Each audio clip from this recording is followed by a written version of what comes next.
Everyone has heard the stories about what happened back in '68, the most brutal series of occult murders in Wyoming history. 10 victims killed over a series of 4 months, found with their hearts cut out near some old cabin out in the sticks. All these innocent people's lives were cut short in the service of worshiping some entity that nobody else understood.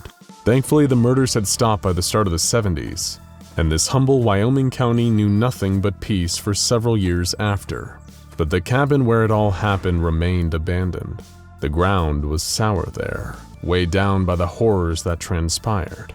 You need to be brave or foolish to set foot there, all things considered. That's what led 17-year-old Charlie and his reluctant girlfriend Samantha to that rickety old building one cold, dark winter night. He was doing what most foolhardy teenage boys tried to do with almost every action they took: prove himself. Samantha was just along for the ride despite her protests. Her folks had always warned her about this place. The word they most often used to describe it was evil. But Charlie wouldn't take no for an answer. He was going to open that rickety front door and step inside. And Samantha would watch in awe of his bravery, though as he got closer and felt his fingers nearing the door handle, a pang of fear tingled through him. Was this really something he wanted to do? Too late to back out now. Samantha was watching. He couldn't be a coward. He needed to commit. He needed to prove he could do this. Charlie took a final deep breath, opened the door, and stepped through into the dark. He would never be seen again. Samantha squinted and looked into the dark. There was no into, really. It was like a giant black rectangle was obscuring the doorway. There was no way to make out any of the features inside. She called her boyfriend's name with a quivering voice and got nothing in response. That's when she should have started running. It might have even saved her. A figure emerged from the door, walking fast. It was solid black, with no discernible features, only a vaguely humanoid shape. It walked towards her with such speed and purpose that poor Samantha didn't even have time to scream. The creature extended a clawed hand and reached through her chest. It didn't even break the skin, just phased through her skin, muscle and bone, like a ghost passing through a wall. Suddenly, she felt immense pain as the creature drew back its hand. It was holding something that moved and squirmed in its clawed grip. It was only as Samantha collapsed, her vision going dark for the last time, that she realized she was looking at her own beating heart. And this wouldn't be where the horrors ended for this little Wyoming town. No, this was only the beginning. More people would go missing in the following days and weeks. Wildlife and livestock would also be found dead under mysterious circumstances.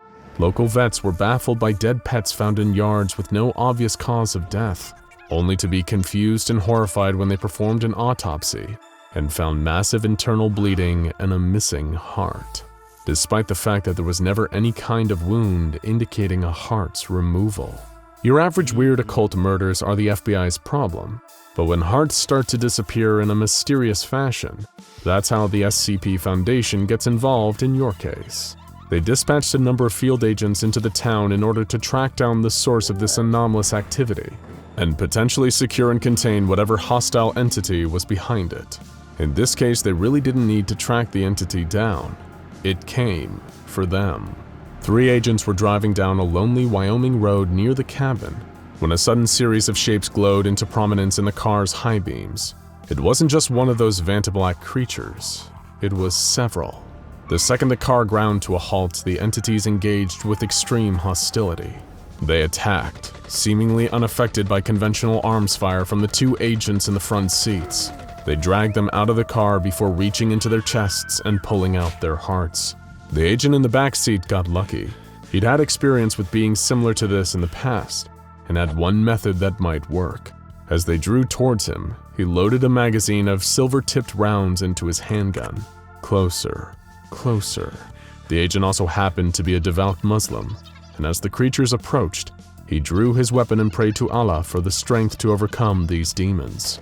He opened fire just as they were climbing into the car and reaching for him. For the first time, the bullets seemed to have an effect. The creatures squealed as the gunfire rendered through them. The ones dealt fatal wounds briefly convulsed before melting into a fine sulfuric sludge.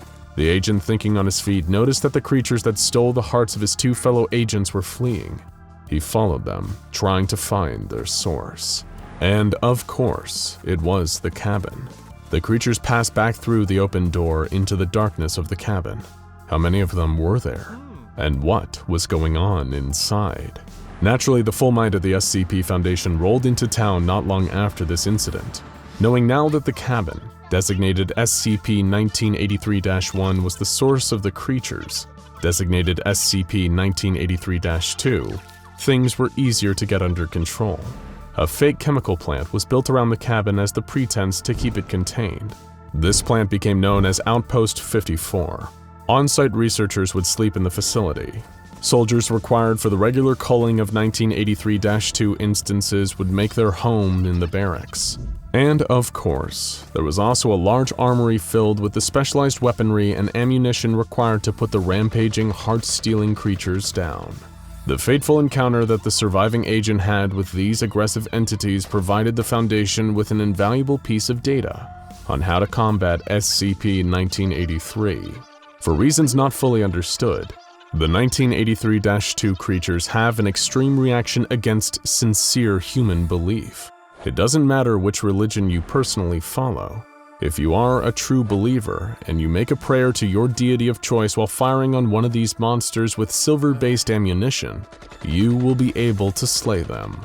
Brings a whole new meaning to the phrase spray and pray. But the belief must be truly sincere for the attack to work. If there is doubt or skepticism in your heart when you're praying and firing, well, let's just say it won't be your heart for much longer. These very particular killing methods are the reason that MTF Chi-13, also known as the Choir Boys, were brought in to be the personal stewards of 1983's containment. They're a mobile task force formed entirely of devout religious believers, whose faith guards them against the influence of a number of occult monsters, SCP-1983 included. The Foundation performed a series of cursory tests on the cabin itself. The building contained several frustrating spatial anomalies, with the locus of these being the front door and the living room behind it. The living room seemed impossible to access by any means other than the anomalous aperture in the front door. Any attempts to enter it via the wall or other doors in the house simply caused the researchers to pop up in different areas of the house. After a barrage of tests, including busting holes in the exterior walls in an attempt to enter, to no avail of course, the O5 Council forbade further testing. It simply wasn't worth potentially creating more openings that 1983-2 instances could emerge from. This left only one option: launching excursions into the heart of the anomaly itself via the portal in the front door. This seemed to be the only way to successfully gather intel about the inner workings. For the first of 3 fateful incidents, a detachment from the Choir Boys armed with silver munitions were sent into the portal. None of them ever returned. But for the first time in years, the front door mysteriously closed again. This led to a drastic reduction in the release of SCP-1983-2 instances, but still left a whole team potentially stranded inside. A second detachment from the Choir Boys was prepared to head in and, if not rescue, at least find out what happened to the first. They opened the door and ventured inside, only for history to repeat itself. Not one of them would ever be seen alive again. And what's more, with the door once again open, another one of the entities soon charged out and began attacking more Foundation researchers. The onslaught stopped only with the brave sacrifice of Agent Morris, a field agent stationed at Outpost 54 at the time. He entered the doorway and closed the door once again from the inside. Just like everyone else, Agent Morris was sadly never seen alive again. But on May 23, 1989, something remarkable happened. Having wasted too many agents on this anomaly already, the Foundation decided to send in a D-Class. The D-Class in question was Jackson Parker, a man whose personnel file indicated that he had a profound belief in the moral fairness of the universe, that everything that happened simply must have happened for a reason, even his own incarceration. He was given a camera with a live feed and a lifeline leading back outside before practically being pushed into the cabin. Moments later, the lifeline was pulled taut and snapped. The feed cut off at around the same time. Foundation researchers at the outpost sighed, having lost another guinea pig. Little did they know, Jackson Parker wasn't dead. And what's more, he was about to do what no agent of the SCP Foundation could: destroy SCP-1983. On the inside, Jackson was met with a nightmare. This anomaly was so much worse than anyone knew. It didn't look like the inside of a cabin. It was a surreal shadow dimension looking like a patchwork amalgamation of so many different buildings. Hospitals, schools, offices, homes, factories, military installations. Jackson even recognized the dingy basement of his childhood home among the chaos. At that moment, it was clear. This wasn't just one anomalous location. It was the nexus point for many. How many doors were there out there? In how many different buildings, unleashing the horrors of SCP-1983 across the world? Across dimensions, even. Lucky for Jackson, he was about to receive a little help from beyond the grave. One of the choir boys, Agent Barclay, had written a note before he died. Here he gave the few pieces of information Jackson needed not only to survive, but potentially even destroy this thing once and for all. First, that the entities born from the shadows are weaker in the dark. Light gives them form. In the dark, they're intangible. Second, there is no way out through the front door. If someone tries to escape outside, their body will melt almost instantaneously. And most importantly of all, Agent Barclay realized why they'd been taking the hearts. In the center of this terrible place lies the nest, a giant pile of human hearts surrounded by light sources, acting as a kind of incubator. After being placed in the nest, the hearts burst open and new instances of SCP-1983-2 emerge. If someone could destroy the nest, it may destroy the very heart of SCP-1983 and finally neutralize this nightmarish anomaly. Agent Barclay had lost his faith seeing his friends slaughtered around him, so he didn't have it in himself to finish this thing. It could only be Jackson now. And as you know, Jackson had an unshakable belief that everything happens for a reason. Perhaps the reason he was here was to finally bring an end to the suffering, and that's exactly what he was going to do. Jackson shouldered Barclay's rifle and charged through the labyrinth, gunning down attacking SCP-1983-2 entities on the way. He was a man on a mission. Soon he made his way into the central chamber and finally saw it. The nest. This horrifying pile of wriggling human hearts.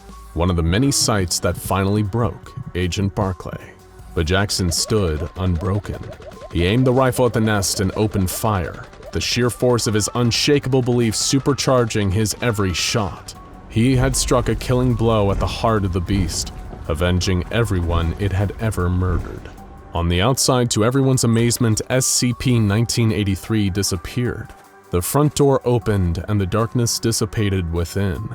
When agents and researchers entered, they found the desiccated corpse of several mobile task force members, but all signs of the previous anomaly were gone.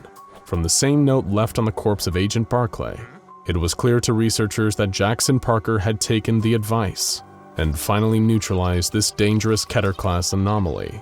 Though Jackson himself was nowhere to be found, he was given a posthumous Medal of Bravery and Merit by the Foundation, only one of two ever awarded to a D-class. I guess you could say that everything happens for a reason. Salvation, Indiana was your typical Midwestern American town. The kind of place where everyone knew each other, where everyone was comfortable leaving their doors unlocked at night, where there was a sense of trust between neighbors that you couldn't find in a more populated area. The kind of place where word traveled fast, and where people talked about things that were improper in hushed voices behind the backs of others. In Salvation, being an outsider or deviating from the norm was akin to complete isolation. You either fit in or you got out, and if you didn't, Salvation had its ways of making you conform to the mold. Gossip, organized stalking efforts, discrimination. These small-town methods were often employed by the town's inner circle to keep those who they had a distaste for in check. And unfortunately, this cliquish mentality can be the norm when it comes to small towns. There's nothing anomalous about the ugliness of human nature. But Salvation did have its secrets, the kind that, if brought to light, would tear a small town apart. the kind that attracted the attention of the U.S. government's Unusual Incidents Unit, a branch of the Federal Bureau of Investigation that dealt with the paranormal and supernatural, the U.S. government's answer to the SCP Foundation. Between June 18th and June 23, 1976, the town of Salvation, Indiana underwent swaths of extreme anomalous activity that affected the town's entire population, but was mainly centered around Salvation's high school, appropriately named, well, Salvation High School. 2 UIU agents were dispatched to Salvation to assess the reports of anomalous activity, record it, and of course help cover it up. This was one of the few times the UIU got the jump on an anomalous incident before a larger, more prominent organization such as the SCP Foundation or the Global Occult Coalition. Bet they got a company pizza party for that one. The operation went smoothly, with the agents using an early amnestic labeled Chemical 110 to wipe the memories of the townsfolk after interviewing them. Although in later years, study of Chemical 110 would prove it to be incredibly dangerous, as the amnestic was both toxic and had a degrading, damaging effect on human memory centers. Between this and the Foundation's early amnestic models also proving to be incredibly dangerous, the 1970s were an interesting time indeed in the field of supernatural cover-up operations. The timeline of events the agents established depicted an eerie scene. It was only a few days, but what occurred was both horrifying and strange. On Sunday night, 10th grade students at Salvation High School reported hearing what they described as someone trying to speak under the ground while passing by the school on their way home from a church service. One student reported it to her mother, who ignored it entirely. On Monday, an 11th grade student of Salvation High School claimed during gym class that he could hear voices coming from underneath the school's pool. Several other students corroborated this story. When school officials came to investigate, they didn't find anything unusual, but the UIU agents found that the lining of the bottom of the pool was cracked. On the same day, several female students reported seeing faceless things instead of their own reflections in a bathroom mirror. They did not seem bothered by this. During lunch announcements, many students described being able to hear a third voice alongside the 2 other students speaking unintelligibly below the broadcast. Curiously, the agents found that the PA room, where the broadcast originated from, sat in a media center near the pool. On Tuesday, students arriving at school noticed that the Indiana state flag was more than 3 meters above the top of the flagpole, attached to nothing, just floating. The American flag was not found, and more importantly, the students claimed they could see 9 female figures hanging by ropes from the flagpole, who disappeared immediately after being seen. During a biology class, one student suddenly stood up and rolled their eyes to the back of their head. They descended suddenly into the floor and disappeared entirely. Shortly after, they reappeared above a ceiling panel in the center of the room. No other students were able to identify the student, and several of their classmates insisted that their actions were just a joke. The UIU agents were unable to find proof of the student's existence in Salvation's enrollment records. Similarly, students described yet another student they didn't recognize walking the halls of the high school. They were unable to define any details of their appearance, save for one thing that stood out. They wore a purple satchel with the word syncope embroidered on the side. A custodian reported seeing something staring at him, standing at the bottom of the school pool. On Wednesday, the horror only sped up, as school staff noted that there was a full 2 inches of water across all levels of the school. For whatever reason, the school's principal decided not to close the school. At 7:56 a.m., the entirety of the student body heard an unknown voice whisper the word "hello" in their right ear. Members of the school band realized their instruments no longer produced any sound, but whenever they played, they reported seeing a small, black, human-shaped entity flickering in and out of view in the corner of the room, facing the wall. One student saw a dark figure walking up and away from the school through the air at an impossible angle. Eventually, the figure disappeared from her sight and was never seen again. No other student addressed this. On Thursday, a student in gym class avoided a dodgeball as it phased through his body. He sunk into the floor, screaming for help. Nobody who noticed seemed motivated enough to help him. The entire school shifted roughly 1 foot off of its foundations at 11 a.m. The vice principal, who was sent to inspect the building's integrity, described seeing something small with too many faces grinning at him from underneath the building before the school inexplicably resettled back to its original position. The boys' locker rooms disappeared and were replaced with what witnesses described as something that screamed. They were unable to provide any details. As students left for the day, they saw 9 young women hanging in the air, tilted forward at an angle above the school's parking lot. They could be silently mouthing words, and their appearances were described by witnesses as ugly and unremarkable. They vanished, and again the majority of the town residents reported hearing a child's voice say the word hello below them upon the figure's disappearance. A panic ensued, as town officials had no explanation for these events. Salvation's principal made the call to close the school on Friday. However, when Friday morning arrived, the entire student body showed up for school.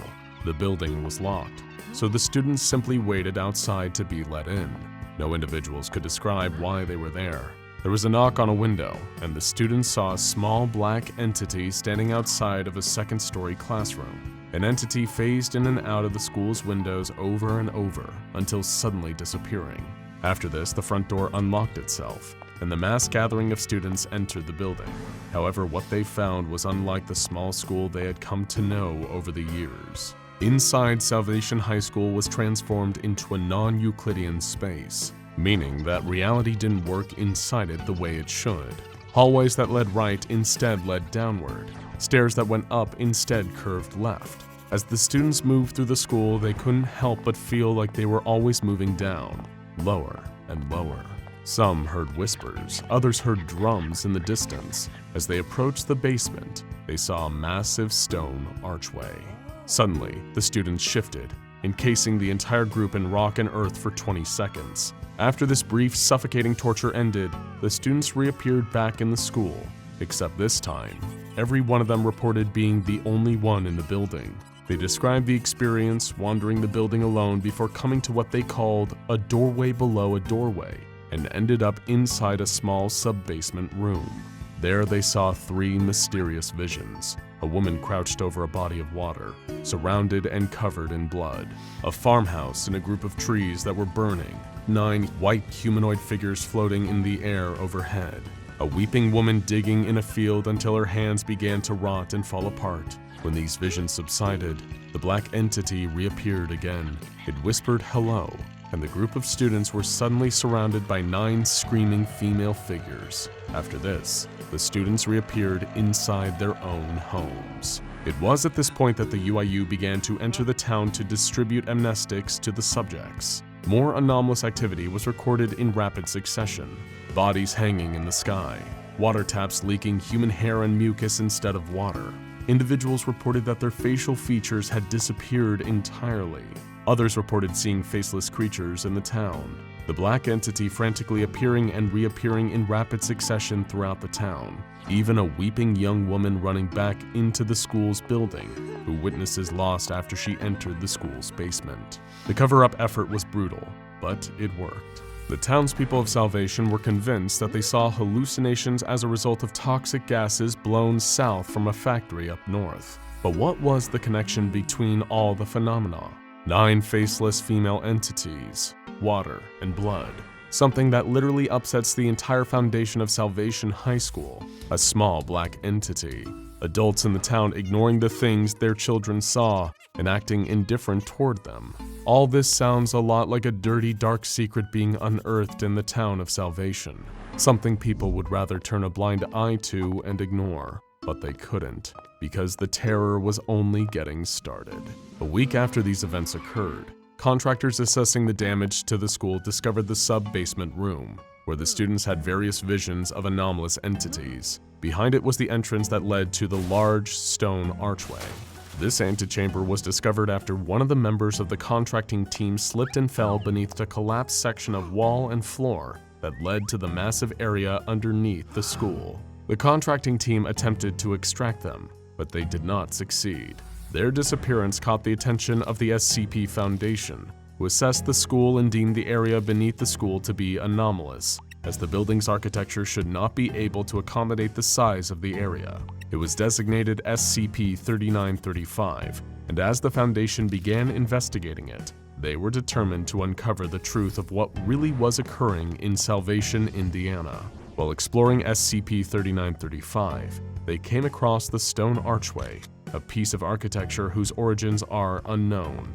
Inscribed on the arch was a phrase that read, "The way below winds deeper, longer, unspeakable its patterns laid, the lost forever damned to wander, this thing a quiet madness made." After the initial establishment of SCP-3935 as an anomalous location, the Foundation poured deeper into Salvation's mystery and came across the documents created by the UIU agents. The Foundation, being much more thorough in their containment methods than the UIU, decided that the small town of 1,400 people was easy enough to relocate entirely, and the entire area could be condemned, feeding into the excuse of a hazardous waste facility nearby, leaking noxious gases into the town's water and air supply. With the townsfolk successfully relocated, Salvation was quarantined and cut off from the rest of the world. Roads were removed and rerouted, and Foundation personnel turned over any trespassers to local authorities. Salvation High School became a hub for Foundation researchers studying SCP-3935 and the events that occurred in the town, and the building was heavily guarded when not in use by the organization. The initial exploration attempt into SCP-3935 was conducted by a team of Foundation agents, shortly after members of the contracting team were lost. There was a slight hope they could be recovered, and the effort was dubbed a search and rescue mission. 3 agents, Ellis, Porter, and Haskell, were tasked with entering SCP-3935, all equipped with recording equipment and a shoulder-mounted lamp system. They entered a cramped, narrow space beyond the archway, where the subterranean stone walls got tighter and tighter, and the air felt stuffy and uneasy. On the walls, images resembling a child's drawings were carved into the rock. As the teams continued to push through the rock tunnel, they found it difficult to breathe. The walls were getting narrower, too close for comfort. Suddenly, Porter's voice cut out, and his camera feed went black. When it came back, it appeared to be looking up at 2 sources of light, most likely the other 2 agents' lamps, as Porter fell from a great distance. His screaming was heard on both the cameras and by the other agents, but they couldn't figure out where he was. Ellis and Haskell began to panic, moving faster and attempting to struggle forward. The rock tunnel was so tight, so constraining, that they were unable to move more than a few steps in a second. After a short period of time, both men fell forward into a larger open space. As they searched for Porter, who wasn't behind them, they came to the conclusion that he must have fallen into a ravine or slipped beneath the rocks. There was no other explanation for how he disappeared so suddenly, but their talk was cut short when they realized what was in front of them. They hadn't noticed it at first, but when they turned their lamps forward, they noticed a gigantic structure, seemingly carved out of stone. It resembled Salvation High School almost perfectly. The main entrance was visible, and the windows too, a stone replica of the school, hidden in this massive underground area. The agents couldn't believe it. There was a thick layer of fog in front of them, but they could make out a narrow stone bridge that extended across a large chasm, leading to the stone replica of the school. As they examined further, they noticed that underneath the school was another model of the school, and under that one was another. It went on indefinitely, extending deeper and deeper into the ground, in the direction that all things in Salvation seemed to go, down. On the other side of the bridge, hanging mid-air, were 9 female entities, their faces obscured by long white hair. The 2 agents stood still in fear. After a short time, the figures appeared 10 meters backwards, and then another 10, and then they appeared right in front of the door of the stone school structure. Slowly, they lifted their heads, revealing their featureless faces to the agents, who recoiled in fear. After that, they disappeared. The 2 agents debated going back for reinforcements, but they pushed onward after hearing the sudden sound of many voices speaking in hushed tones in the distance. It could have been the lost contractors, or their lost man, Porter. They entered the stone school and began searching. Inside, they couldn't make heads or tails of the architecture. As they ran down the hallways, following the sound of the voices, they noticed that the halls seemed to stretch on forever, but they didn't seem to notice the watching, featureless faces who observed the agents from the window panes in the doorways. As the agents came to the auditorium doorway, Agent Haskell let out a scream, and his voice recorder disconnected. At this point, what occurred became nearly impossible to make out on the Foundation's recording. The voices grew louder. Haskell's camera shifted perspective to the floor. 9 female entities appeared around Agent Ellis, contorting their bodies into impossible positions. Haskell ran, but the entities pursued him. He screamed for help. Eventually, the figures hung in the air, unmoving. Haskell slowed down too and slowly turned around, coming face to face with a small black humanoid entity sitting upside down on the ceiling of the hallway. It whispered one word: "Hello." The feed cut out to the choppy sounds of audio distortion. A snapping noise was heard, and then silence. And then all 3 agents' feeds returned. For the duration of the exploration recording, Haskell, Ellis, and Porter lost their minds in the depths of SCP-3935. In between periods of silence, they laughed, screamed, and shouted incoherently, rambling on about how dark it is and how they can't go down any further, below, where it goes on forever, where they can be part of the 9, be a part of salvation, where they can fall forever. And after that, silence. The feed was cut out completely, and neither the trio nor the contractors were ever recovered. After this failed, horrifying exploration attempt, more anomalous activity occurred in the town during the Foundation's occupation. Sightings of the 9 faceless entities in the streets and the trees. An agent who saw the black figure constantly in his peripheral vision. Sounds coming from a grove of trees near the school, which led to a cabin and 9 corpses of former Salvation High School students in the backyard. But before they could investigate, the female entities appeared once more, and they were unable to locate the grove again. The Foundation's investigation of Salvation continued through the decades, interviewing former staff members of the school and residents. They were trying to piece together any semblance of a coherent story, to find a way to connect all these dissonant elements into something understandable. The black figure, the corpses, the buried secrets, and the 9 female entities. How did it all connect to the school? In 2002, a Foundation agent interviewed Mrs. Fletcher, an English teacher at Salvation High School during the period of anomalous activity in 1976. The interview started out ordinarily enough. Fletcher, in her old age, couldn't remember much. She remembered the town was quiet, with a tight-knit community. They didn't even need a police force because there was so little crime. She remembered students would go into the woods and chase ghosts, or claim they saw things, but it was never anything too strange. But as Fletcher continued to talk, she let her mind wander more and more.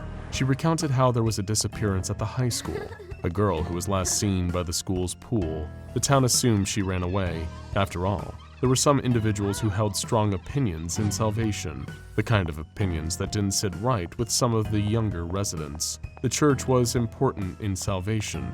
Nearly everyone went. Fletcher opened up some more. There was a scandal, she recalled. A teenage girl on the school cheer team who ended up pregnant out of wedlock. She couldn't recall her name or what she looked like, but she remembered the town's inner circle was in an uproar about it. She didn't want them to know. She didn't want anyone to know. It was a secret she could barely keep from spreading. It must have been destroying her, Fletcher explained. She couldn't remember much about the girl, but she did remember that the girl would always say hello to her. Too many times, in fact. Eventually, the girl was found hanging in the woods, right outside of a log cabin. They found a note in her hand, which contained a drawing of a building that resembled the high school, and on its back, the repetition of the same word over and over again. But Fletcher couldn't recall what the word was. The Foundation agent was about to close the interview out, but he had one last thing to ask. He produced a picture of the unidentified 9 female figures that were haunting the town and showed it to Fletcher. She became noticeably pale and short of breath. "Do you know anything about this, Mrs. Fletcher?" the agent said. She collected herself and examined the image as best as she could, her hand shaking. Why, yes I do. Those are, the cheerleaders. They were, well, let me think. There were 10 of them, though, I think. Unless something happened to one of them, there were definitely 10. The Foundation didn't have to ask what happened to the 10th.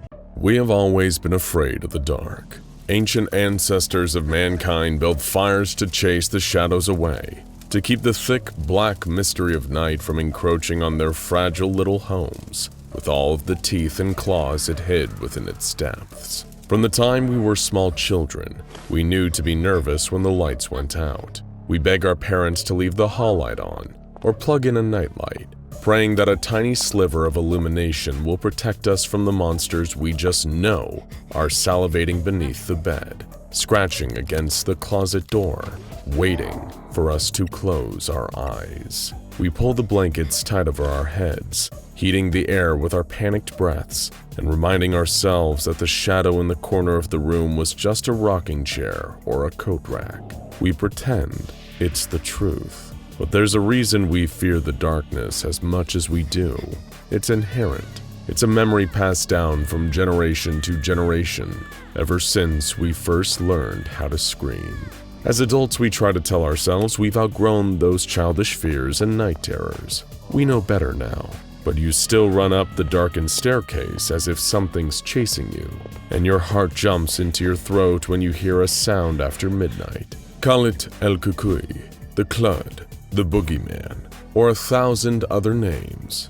We all know there is something lurking in the dark, and it knows us too.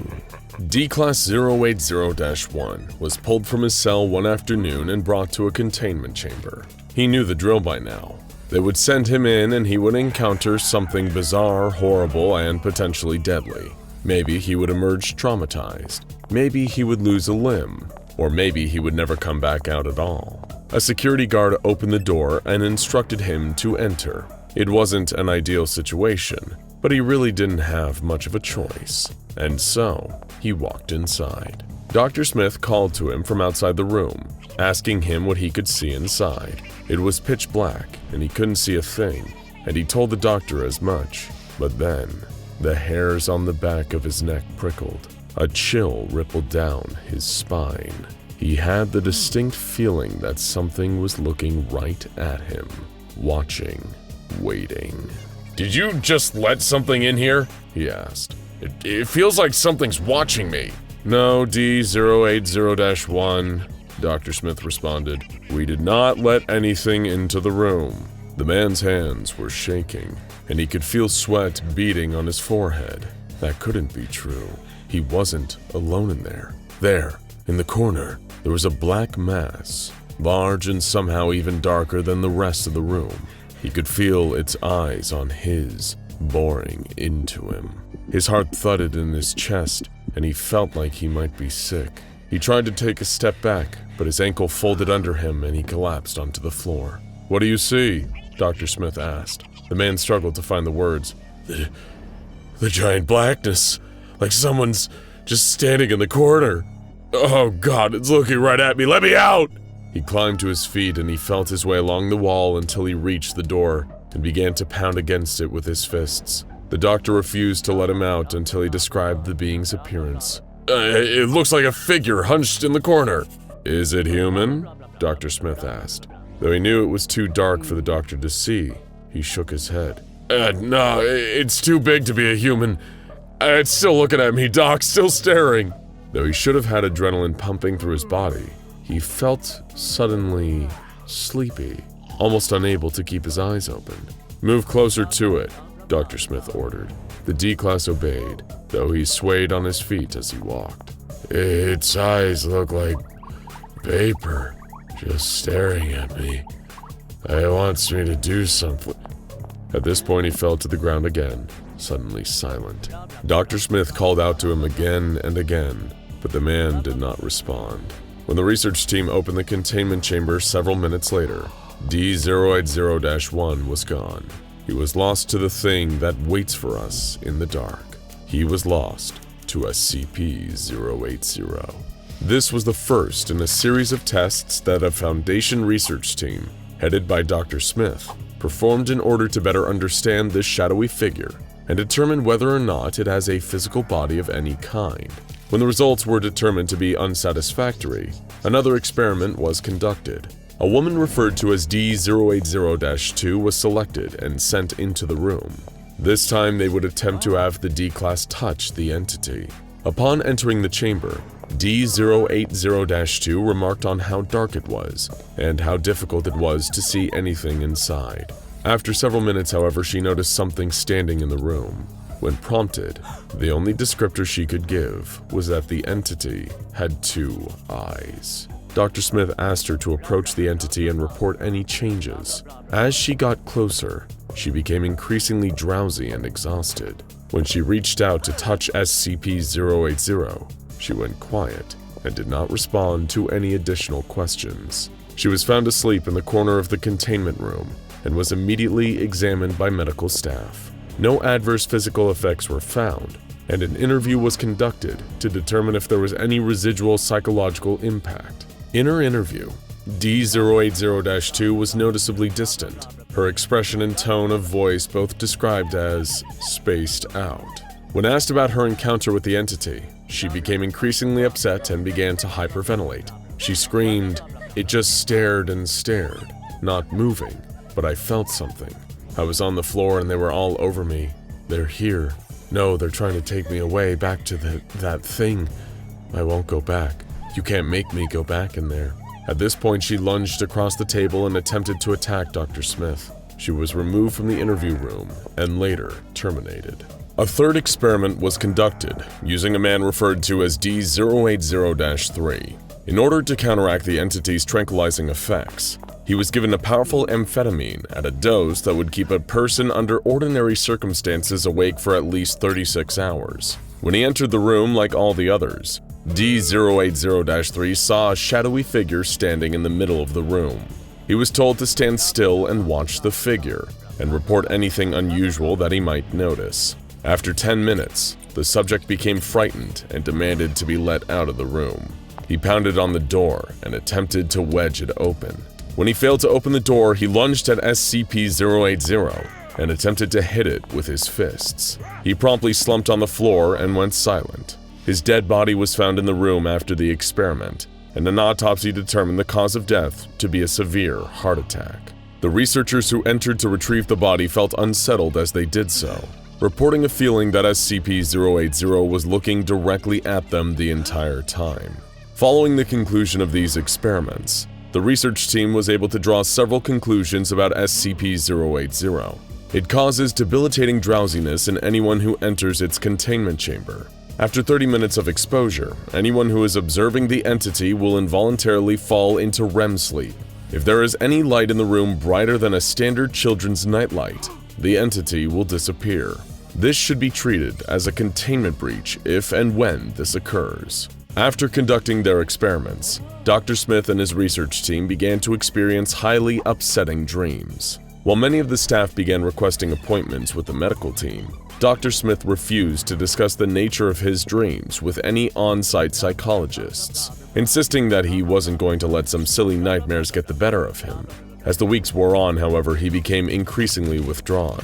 His colleagues noted dark circles under his eyes and noticed his near-constant consumption of coffee that far surpassed anything they had seen from him before. He seemed as if he was terrified of falling asleep. One day, the exhaustion caught up to him, and he fell asleep at his desk. Everyone in the building heard his screams, and when a security guard eventually shook him awake, his throat was so raw from crying out in terror that he was coughing up globs of blood. Dr. Smith begged to be given an amnestic to help him forget what he had dreamed about, forget all his dreams, but his request was denied. He was placed on an indefinite leave of absence and sent home.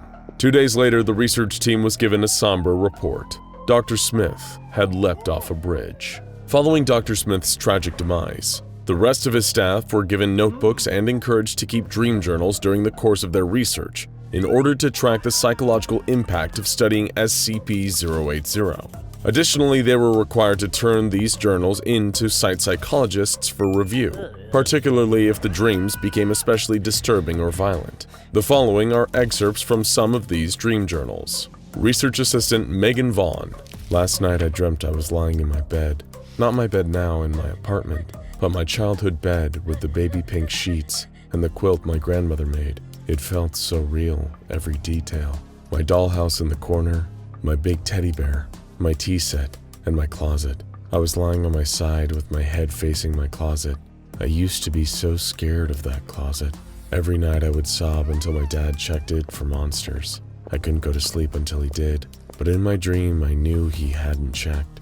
and I just knew there was something in there waiting for me to close my eyes, so I didn't. I just stared at that closet door and I waited for it to open. I started hearing this scraping noise, like dragging something sharp across a wooden surface, over and over and over again. But the door didn't budge, no matter how long I stared at it. All the while the noise just kept going.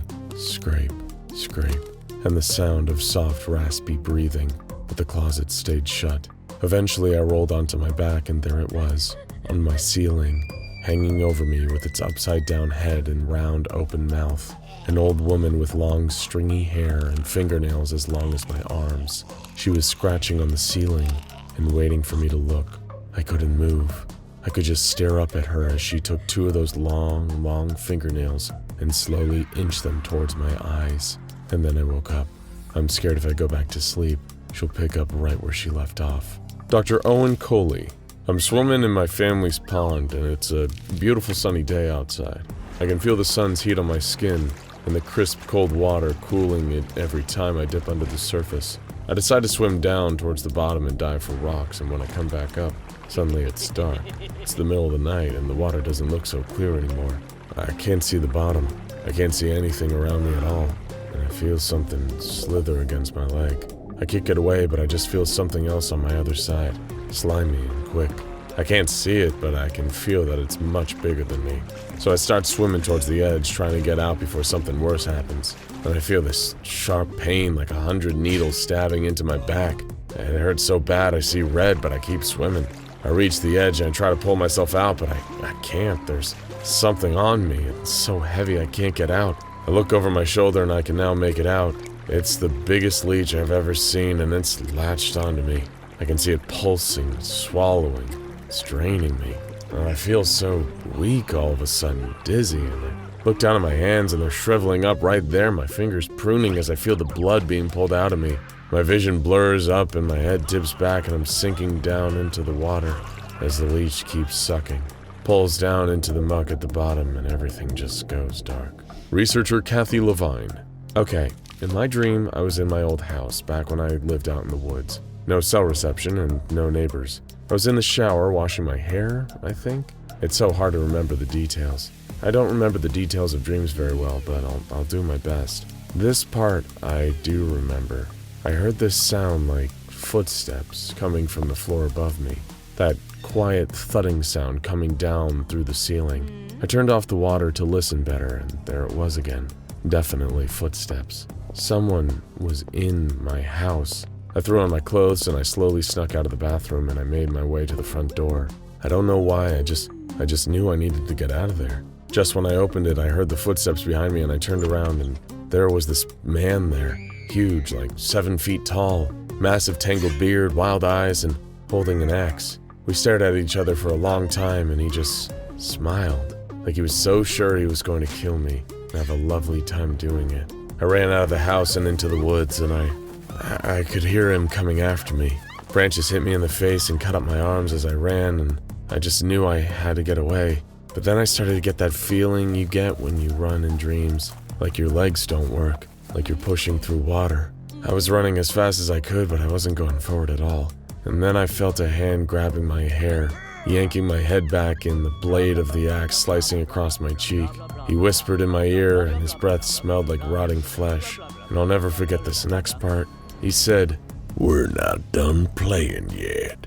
I'm gonna take you apart in tiny pieces and save your head for last." Dr. Robert Gray. I was sitting on the couch next to my wife. We were watching television. I turned to ask her a question and she was staring at me with these dilated pupils so big her eyes looked all black. And then she opened her mouth to speak to me, I thought. But it got wider and had no teeth, just this expanding tunnel of pink flesh that started to suck me inside until my head disappeared into her mouth and I began to suffocate. I haven't been able to look my wife in the eye all day today. Other dream journals were less detailed. Research assistant Matt Guerrero simply wrote, "My dog ate me," while senior researcher Barbara Bradley wrote, "I was stuck inside my fish tank, and my fish were feeding me human flakes." No matter how frightening or absurd the dream details were, All the staff reported experiencing feelings of intense stress and panic while having them, and after waking up. SCP-080 is contained in a 4-meter by 4-meter room with a small antechamber on the south wall, providing researchers with access to the space. On the other side of the north wall, there is an observation room where researchers can view the containment room through a window. The window is outfitted with thin blackout curtains, which release when the observation room door has fully closed. No one may attempt to remove SCP-080 from its containment at any time under any circumstances. No light sources may be brought into the room, and no more than one 7-watt incandescent light bulb may be lit inside. Additionally, no objects may be brought into the room that can be used to hide SCP-080 in any way. Anyone who breaks these rules will be swiftly and strictly disciplined and may be subject to termination. Following Incident 080-1, the containment measures have been reevaluated, and additional measures have been proposed. During this incident, 2 senior researchers entered the observation room and released the blackout curtains. Certain that this was a safe way to observe SCP-080 without being influenced by its adverse effects, the 2 remained in the room for 40 minutes. At this point, the 2 fell asleep. It is unknown what exactly happened after this. However, after this incident, all staff suffering from anomalous nightmares reported having their first restful night's sleep since the research had begun. It was as if the entity's appetite had been temporarily sated, and it had released the rest of the team from its influence. In light of Incident 080-1, a member of the research team suggested that a D-Class be left in SCP-080's room once a month in order to feed it, and protect the rest of the team from psychological harm. After some debate and opposition from the Ethics Committee, this proposal was approved by the O5 Council. Now the entity is kept on a regular feeding schedule, and the staff's dream journals have been relatively uneventful ever since. It turns out that sometimes the price for a good night's sleep is just a little bit of human sacrifice. An SCP Foundation researcher sits at a table inside of a standard containment cell. These are often dangerous places to be, especially when the SCP you're supposed to be studying is one that you can't see. The researcher is taking notes, unsure of exactly what is going to happen next. He can hear the sounds of knives scraping behind, of flesh sizzling and searing from high heat. He braces himself as a burst of heat hits the back of his head, as if a fireball has erupted. An object floats through the air and settles in front of him on the table. It's a plate of food, and it looks delicious. It may surprise you to learn that there is no rule that the SCP Foundation must deal exclusively with violent and vicious creatures. Not every SCP held in containment shares the same malevolence and contempt for humanity as SCP-682, or the world-ending threat posed by the likes of SCP-2317. Some, perhaps not many, but some, are benign and might even seem outwardly friendly, but you'd still be taking a huge risk to assume that anything contained by the SCP Foundation is completely harmless. Such is the case with SCP-5031. As per the Foundation's containment procedures, this quasi-humanoid, meaning it appears to have some vaguely human features, is held in an airtight cell that is regularly checked by Foundation personnel on a bi-weekly basis. SCP-5031 has no need for regular nutrition or regular interactions from staff. The trick with SCP-5031 is not being eaten by it, since though it doesn't need food, it does still hunt and consume anything it encounters, human or otherwise. Avoiding being eaten is hard enough with creatures that can actually be seen, but like so many other creatures the Foundation keeps contained, SCP-5031 has developed an almost perfect defense mechanism, which is when observed, it will literally cease to exist. Some might choose to refer to this as a quantum lock. However, it is worth noting that traces left by SCP-5031 still remain observable when the creature has temporarily disappeared. For example, trails of blood and scratch marks left behind by SCP-5031 still exist when the SCP itself does not. Naturally, this makes both avoiding the creature and capturing it using cameras difficult. However, when SCP-5031's existence ceases, it still casts a shadow. From this, researchers have been able to determine several of the creature's physical traits.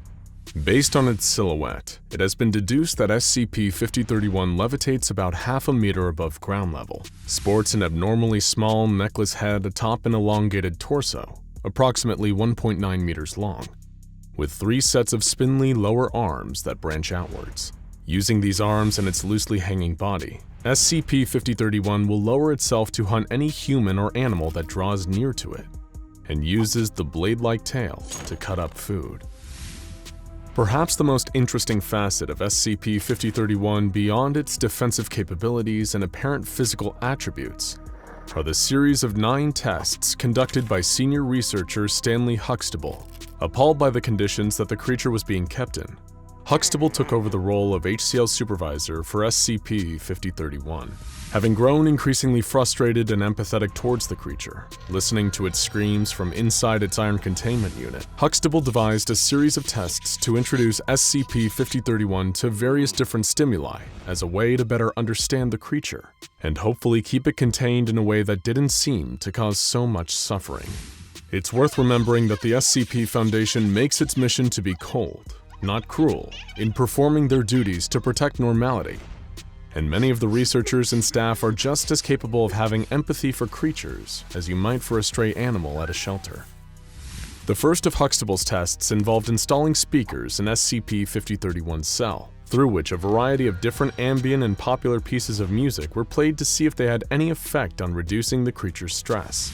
By judging SCP-5031's stress levels based on how much it screamed when compared to normal, Huxtable was able to determine how to best use music to calm the creature. SCP-5031 seemed to convey higher levels of stress when listening to Morning Forest, Deep Grotto, and Seaside Paradise ambience, as well as the best of late 60s British rock band Jethro Tull. However, the best of Mozart, Enya, Kiss, and Ben Folds produced dramatically different results, decreasing SCP-5031's apparent stress. Following this test, senior researcher Huxtable compiled a playlist featuring SCP-5031's favorite music.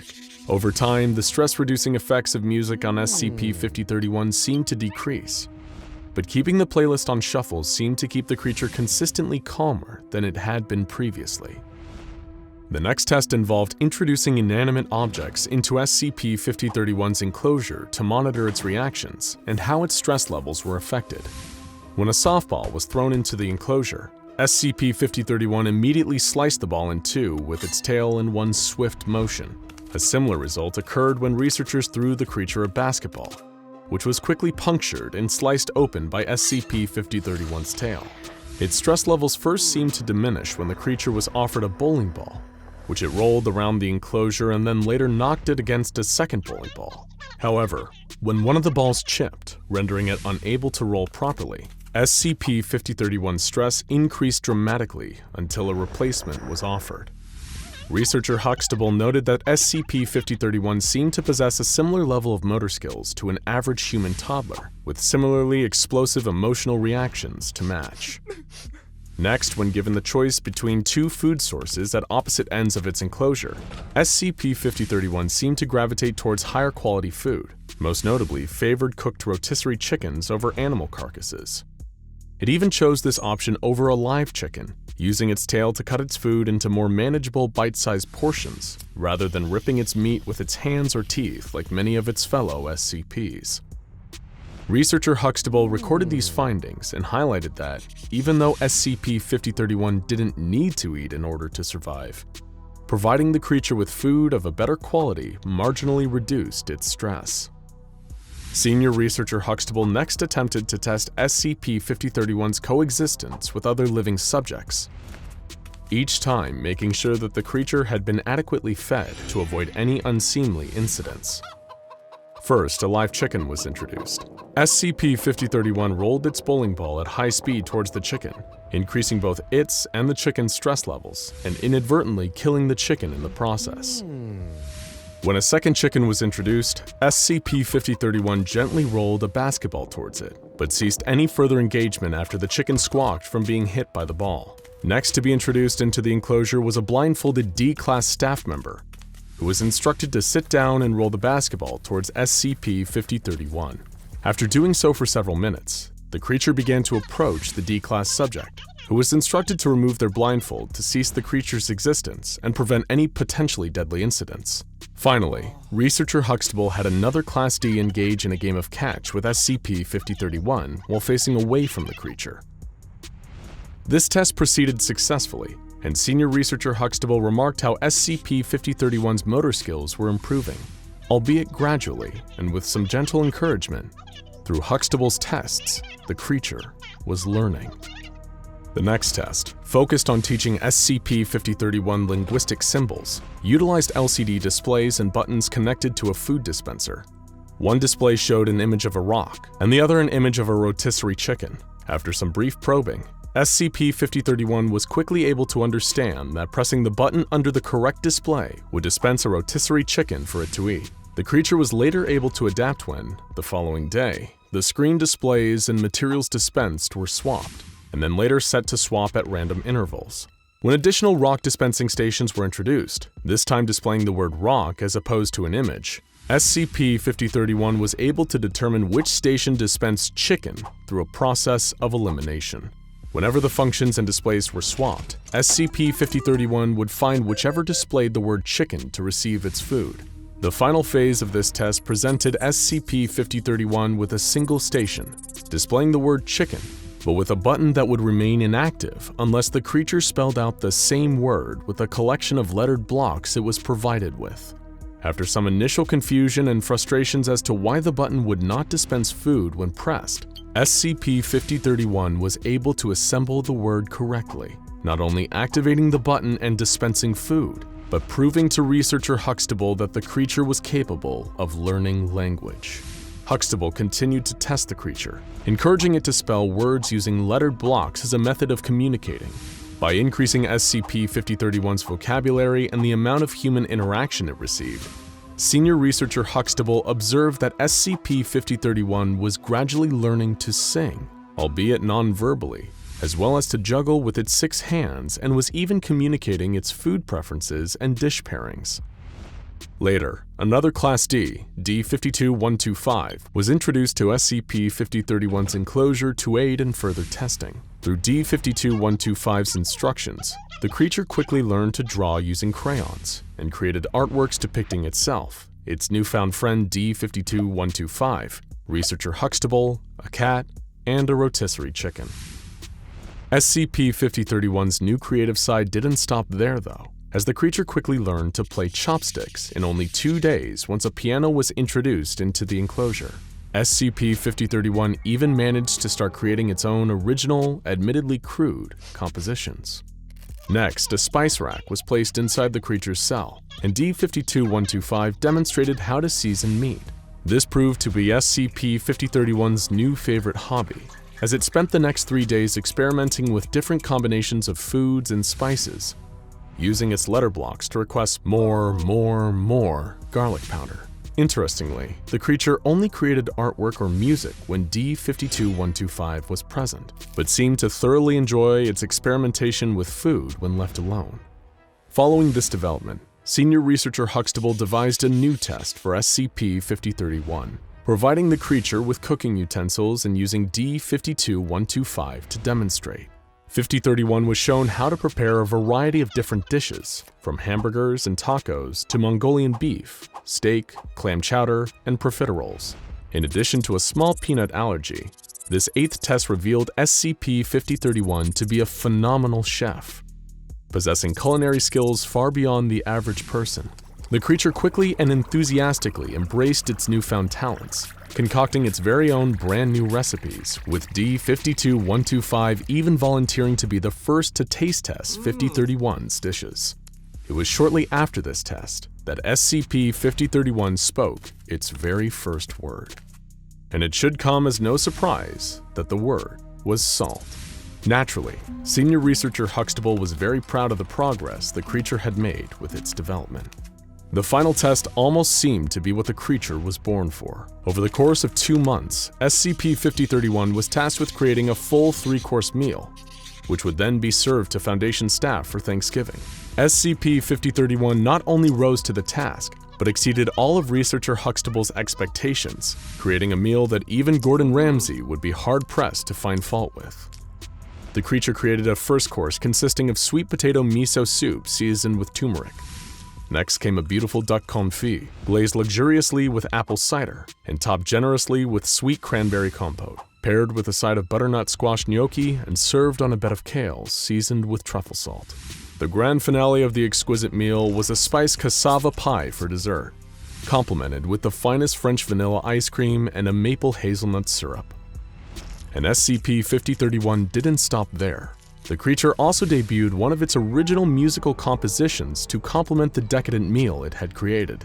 As the staff enjoyed the food, SCP-5031 performed live from its enclosure the deeply moving Piano Concerto for 6 hands, to an overwhelmingly positive response from not only senior researcher Huxtable, but the entire Foundation staff.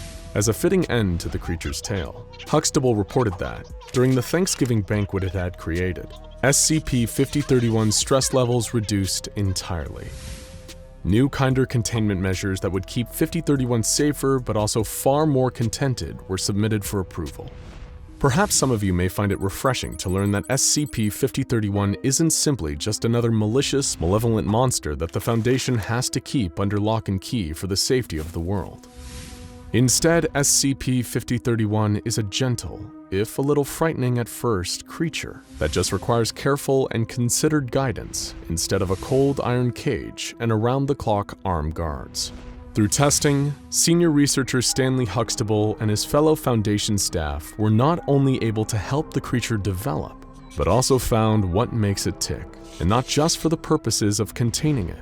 Instead, it is hoped that SCP-5031's creativity and flair for culinary and musical masterpieces can continue to thrive and grow, under the proud watch of researcher Huxtable. Are you afraid of haunted houses? What about haunted castles, or prisons, or mental asylums? We've all seen or heard tales of terrible, tortured souls walking down long and lonely hallways, looking for people to pass their ancient pain onto. But what about something a lot more subtle? Perhaps as humble and unassuming as a cozy little woodshed. An adventurer named Kate would find that sometimes terrible things hide in simple places. With every step, twigs broke under the sole of her boot, their snaps echoing around the emptiness of the surrounding forest. Birds cawed down at her from their perches up above, a grave omen, a warning not to tread further. Well, at least to anyone who actually bought into all that superstitious stuff.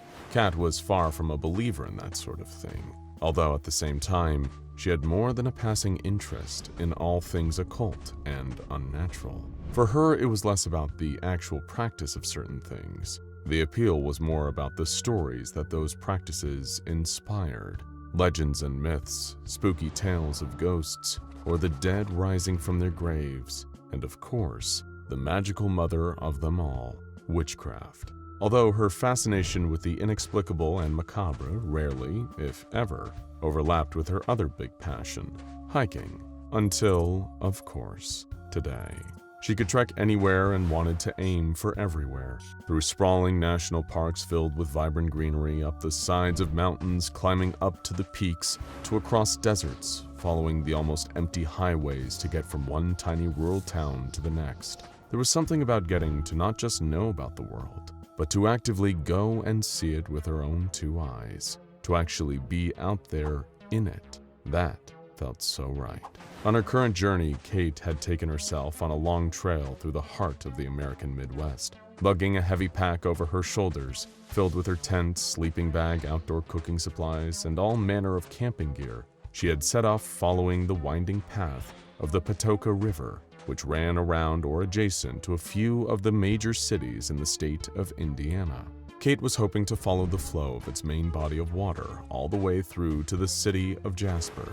From there, it would be a straight shot over to the similarly named Patoka Lake, and after she had walked around the entire circumference of that, it would be a long hike east towards West Virginia, home of the Blue Ridge Mountains. Sure, it was one hell of an ambitious trip for one person traveling alone, but Kate liked to keep her journeys unencumbered.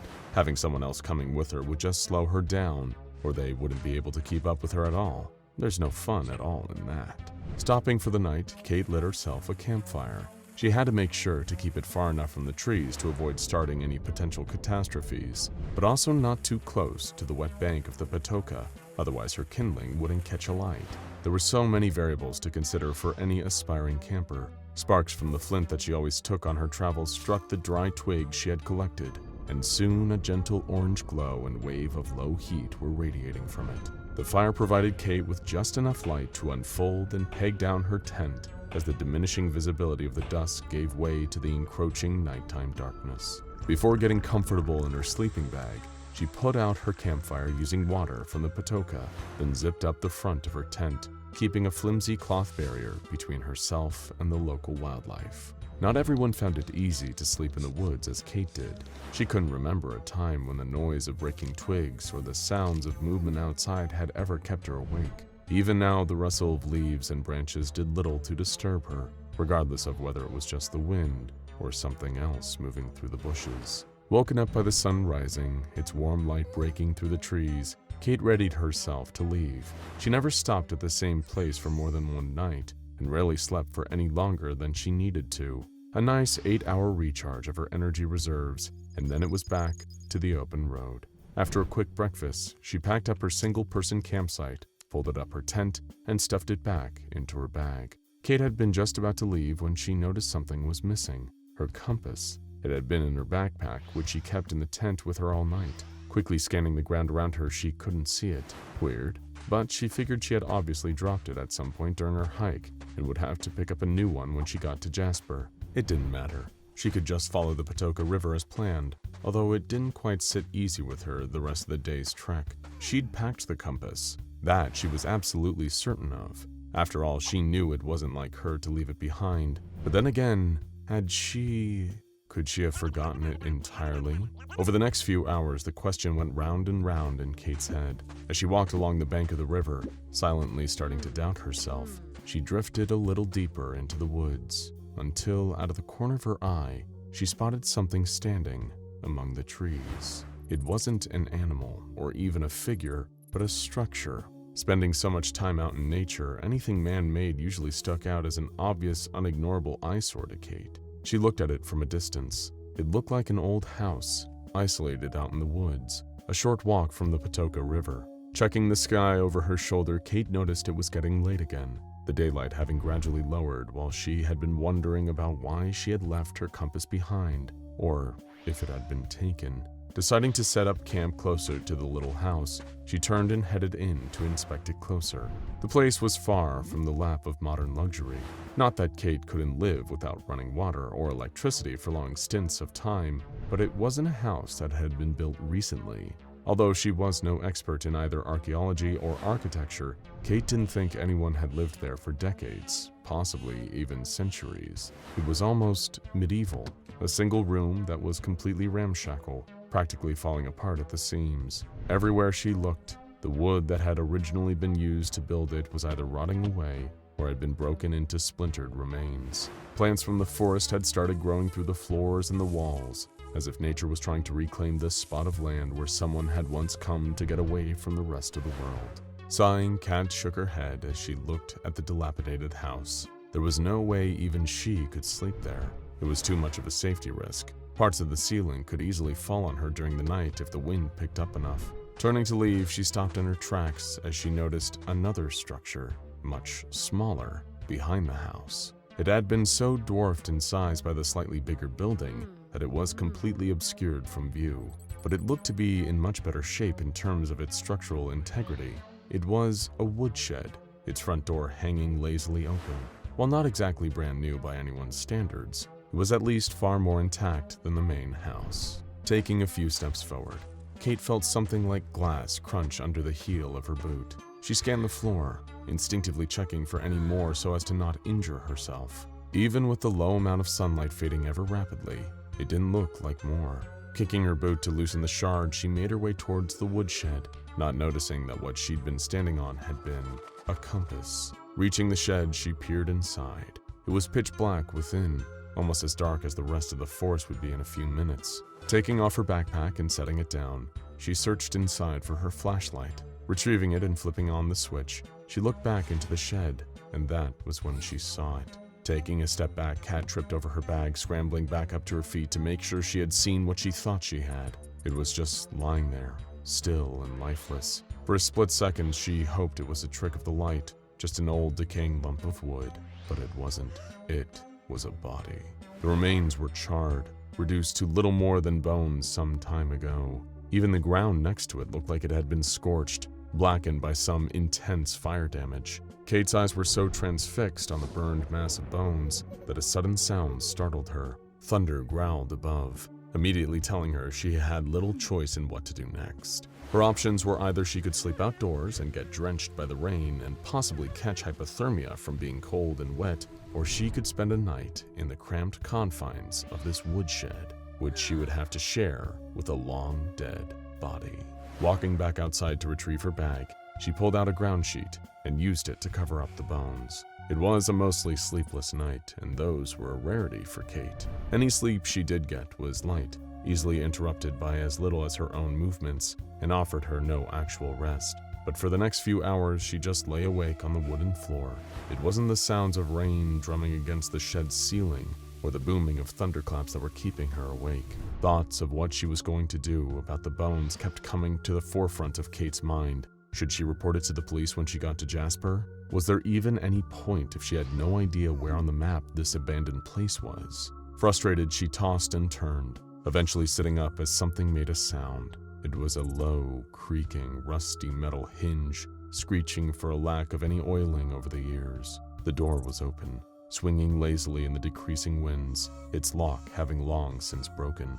Grumbling to herself, Kate reached for an old shovel that had been left in the shed and went to grab the open door. As her head poked out from the shed, she looked around. It was the middle of the night, nothing to be seen anywhere around. Yet, she couldn't escape the feeling she was being watched. Taking the shovel, she jammed it underneath the doorframe, keeping it closed. At last, there was quiet. Maybe now she'd be able to get some much-needed sleep.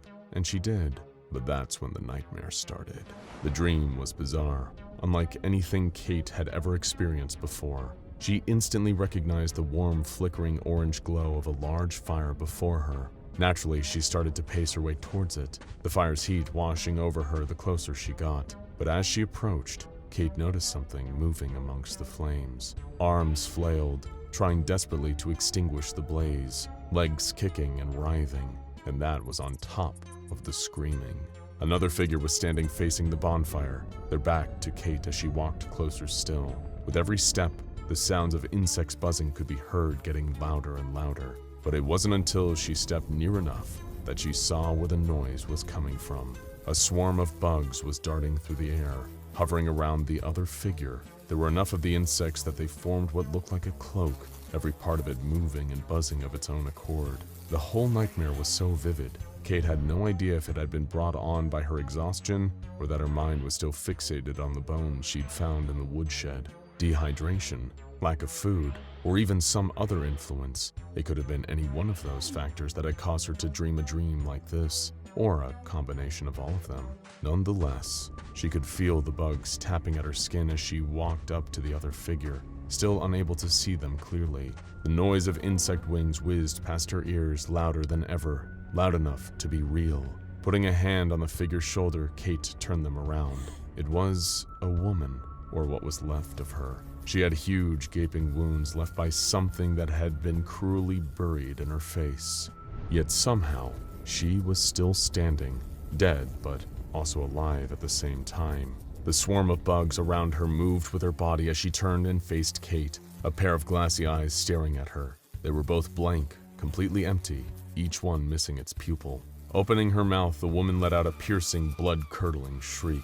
All around her, the sound of the bugs got louder, almost deafening, and as she screamed, so did Kate. Panting and shuddering, she bolted upright, shock racking her entire body, heart thudding against her ribcage. Instantly, the exact moment she woke up, Kate realized that feeling was back. She had spent so much of her time hiking through the woods on her own that she could tell when someone was watching her. In the dark, she fumbled for her flashlight and clicked it on to reveal the door was still jammed shut. Apart from her, there was no one else inside the shed, no one alive at least. Looking over her shoulder, she could see the bones behind her and immediately backed away from them. as far as she could in that tiny wooden hut. She had covered them before going to bed, she was certain of it, hadn't she? All of a sudden, Kate felt her skin start to itch, an intense, irritating feeling. She had experienced the effects of poison ivy and all sorts of plants that caused similar reactions, but this was easily 1,000 times worse. Her skin felt like it was burning. She scraped her fingernails down her exposed arm, trying to suppress the itching even for a moment, but it did nothing. She scratched at the other arm over and over again in one spot until her flesh was pink and raw. Still no change. Kate raked her nails over her own body, this time leaving a deep scratch trailing over her arm. Under the light of her torch, she'd realized that she'd drawn blood. She looked back at the bones in the scorched corner of the shed. The skull was facing straight towards her, hollowed-out eye sockets staring as empty as the pupilless eyes of the woman in her nightmare. It had done this. It must have done, she thought. Reaching towards the door, dropping her flashlight, she wrenched the shovel out from where she used it to wedge the entrance closed. She stood up, kicking her sleeping bag and backpack to the side. As hard as she could, desperate to make the itching stop, Kate brought the shovel downwards. The head of it snapped the already weakened floorboards of the shed, exposing the soft, dry earth beneath. Maybe if she buried those charred remains, whatever was happening to her would stop. Frantically, she started digging, hurling shovelfuls of dirt through the shed door.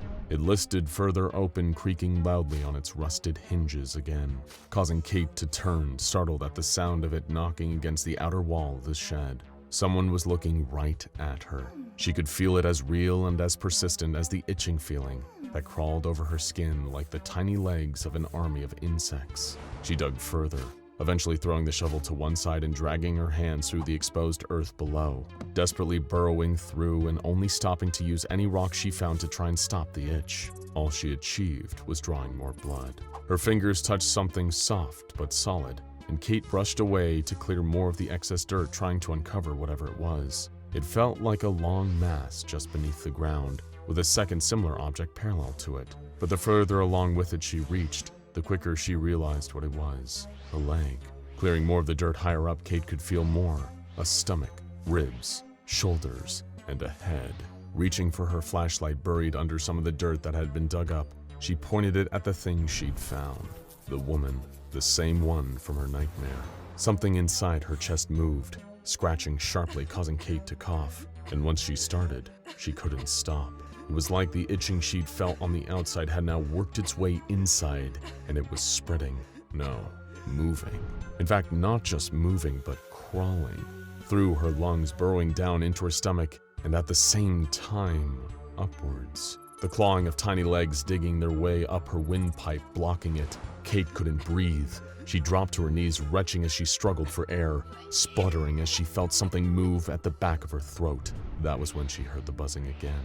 Locusts. A swarm of them came spilling out of Kate's mouth. She couldn't scream, let alone catch her breath. They filled the shed in seconds, engulfing her entire body, as more and more of the desert bugs still came pouring from her mouth. Outside, the wind kicked up again, with enough force to blow the door to the woodshed closed, trapping Kate inside with the bugs that tore at her. There was a single word on the wooden surface of the door, written in deep black charcoal. She'd missed it. The door had been open when she found the shed. The word was witch. The SCP Foundation would later find this cursed cabin and would naturally lose a number of D classes to a horrific form of locust-based suffocation.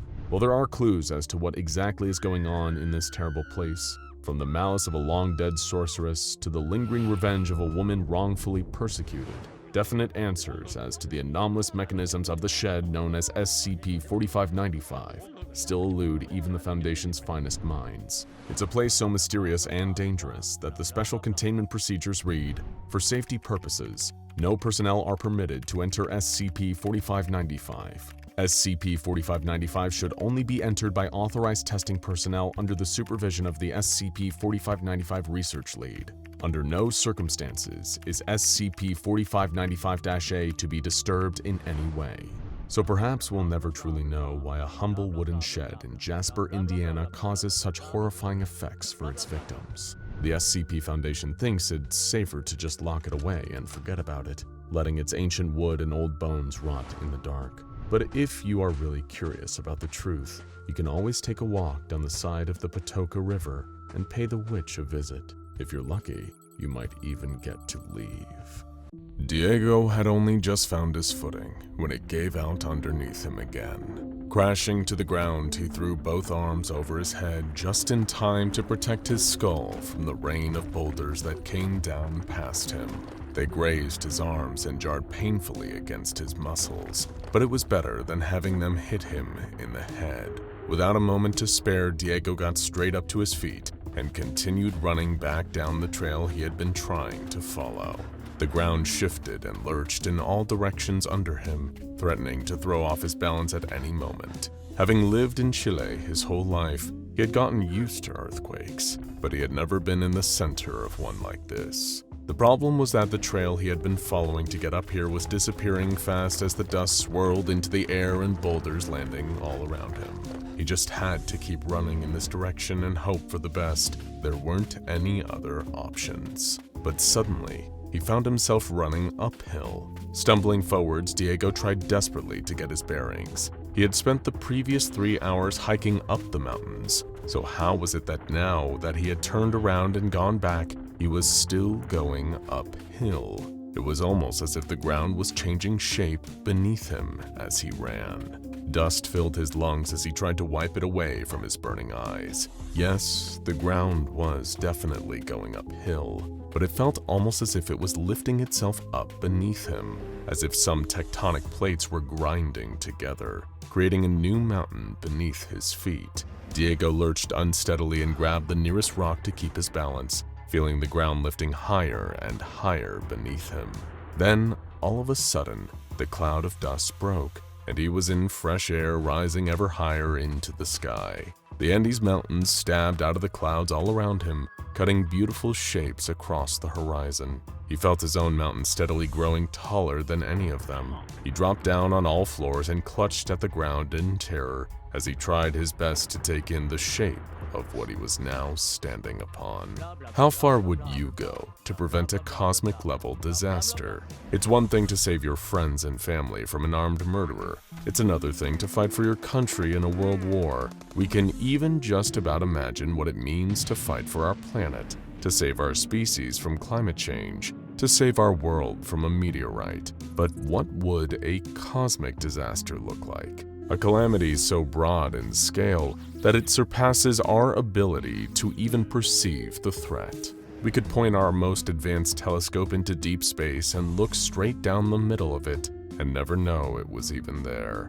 And if that threat was not simply to the survival of humanity or planet Earth, but to the survival of existence itself, how far would we go to prevent it? What cruel and inhumane measures would you take to have such a threat? Or better yet, how many people would you kill to save the world?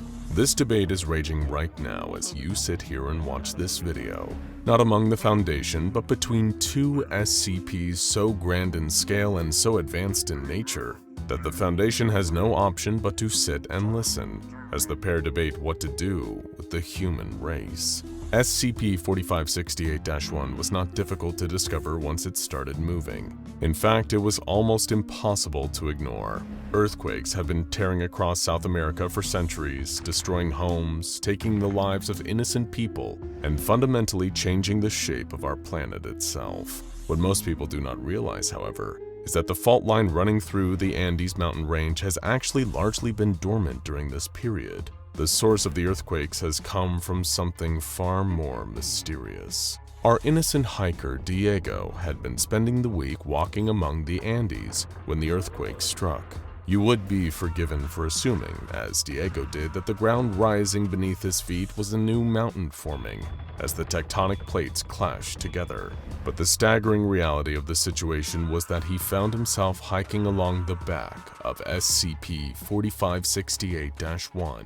As the creature raised its head into the air, Diego saw the head of a serpent lifting several kilometers away from him. Its body stretched and wound its way through the mountain range, filling the valleys and running beneath his feet. The scale of SCP-4568-1 is hard to convey. Measuring over 500 kilometers in length, this serpent is longer than most US states, with a 20-kilometer width. Standing on the back of it quite literally feels like standing on a mountain range. For context, the horizon at sea level is about 4.8 kilometers away, so multiply that by 4 and you'll get a sense of just how wide this thing is. Even small movements from this SCP are enough to trigger continent-wide earthquakes, with tremors being felt all the way around the world. Upon the initial discovery of this SCP, the Foundation was unable to determine why it remains dormant for such long periods and seems to only awaken sporadically and for brief periods of time. That was, until SCP-4568-2 was discovered. It is little wonder that the second Serpent took so long to be found. Its body is comprised almost entirely of water, sand, algae, and steam.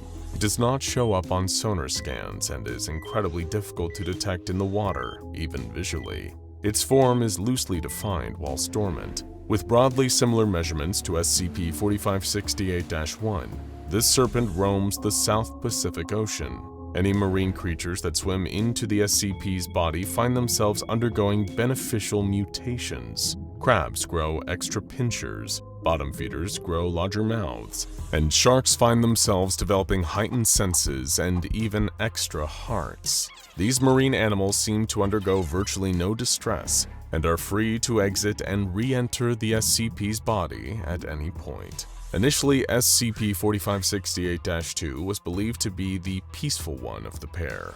Both serpents seemed to become active at the same time. While on land, SCP-4568-1 would wreak havoc with magnitude 7 earthquakes in major metropolitan areas. The sea serpent's function was less well understood. Employing resonant frequencies and vibrations, this SCP was able to give its watery body a distinct form as it rose up from the ocean and towered above the waves. In order to maintain its shape and control its movements, this SCP employed a huge amount of energy. However, the Foundation quickly observed that it was rarely able to maintain its form for very long. As soon as the sea serpent rose out of the water, its mountainous twin would begin to move, sending tremors around the world that disrupted the frequency needed for SCP-4568-2 to remain animate. Exhausted and unable to maintain its shape, the sea serpent would fall into another period of dormancy, gliding lazily through the oceans. But this dormancy suited the Foundation. Without the constant seismic tremors, researchers could work fast. 2 operating bases were set up to monitor each SCP. 2 mirrored bases with mirrored teams in constant communication with one another. As soon as one team made a discovery, it was conveyed to the others and vice versa. One operating base was set up high in the Andes Mountains, specifically designed to be as earthquake-proof as possible, capable of withstanding earthquakes up to 9.9 magnitude. Meanwhile, in the South Pacific Ocean, an underwater research center was built just above the seabed, with regular vessels drifting out into the unknown to gather whatever data they could about the great SCPs. Several early findings stood out. Firstly, SCP-4568-1 appeared to have a very different internal structure from its twin. Researchers initially assumed that the creature would be largely composed of earth minerals and rock, as its exterior appearance suggested. However, scans of its body indicated the presence of what can only be assumed to be artificially created components. Great gears resembling clockwork structures and even rudimentary circuitry were present throughout the creature's body.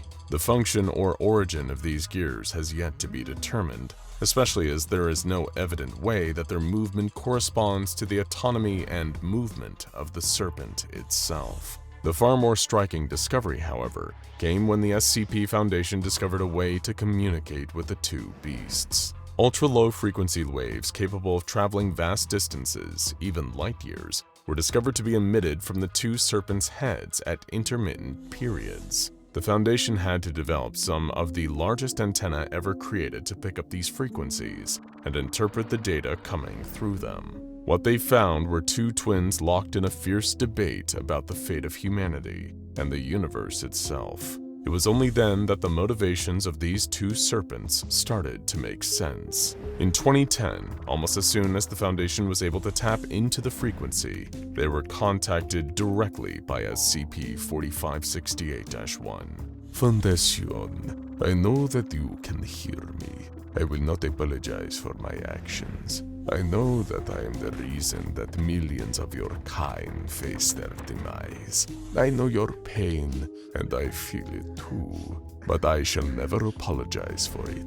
I simply ask you to listen to myself and to my word cannot be translated.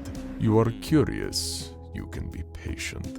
Exercise that, and you may one day understand. And listen, the Foundation did. Efforts to contain or destroy the two serpents were put on the back burner. Instead, Foundation agents prioritized spreading disinformation across South America and beyond about the source of these earthquakes. The two serpents are far too large and far too powerful to overcome or contain. Instead, the Foundation prioritized the use of amnestic drugs, disinformation, and the creation of fringe conspiracy groups to discredit any claims of the serpents' respective existences. Meanwhile, some of the most senior leadership figures in the Foundation were and still are locked in a fierce debate as to what to do with the twin serpents. By listening to the communication between the two SCPs, the Foundation discovered that SCP-4568-2 is intent on wiping out the entire human race. The only thing that has prevented it from being able to do so thus far has been the existence of the other serpent. Every time that SCP-4568-2 begins to mount an attack on humanity, its land-bearing twin triggers enormous earthquakes to disrupt its progress. But why would the sea serpent want to destroy the human race? As Foundation generals gathered in the Deep Sea Operations Base, SCP-4568-2 came to the observation window to look them in the eyes as it told them, I am sure you can see it. How your world dies a little bit more every day. Mostly by your own hand, no? You poison the oceans, taint the rivers, blacken the skies. You do not need angels of death to destroy your world. But there is something else. I see it in the bottom of your eyes. Something unforgettable, unconceivable ideas cloaked in madness and impossible colors.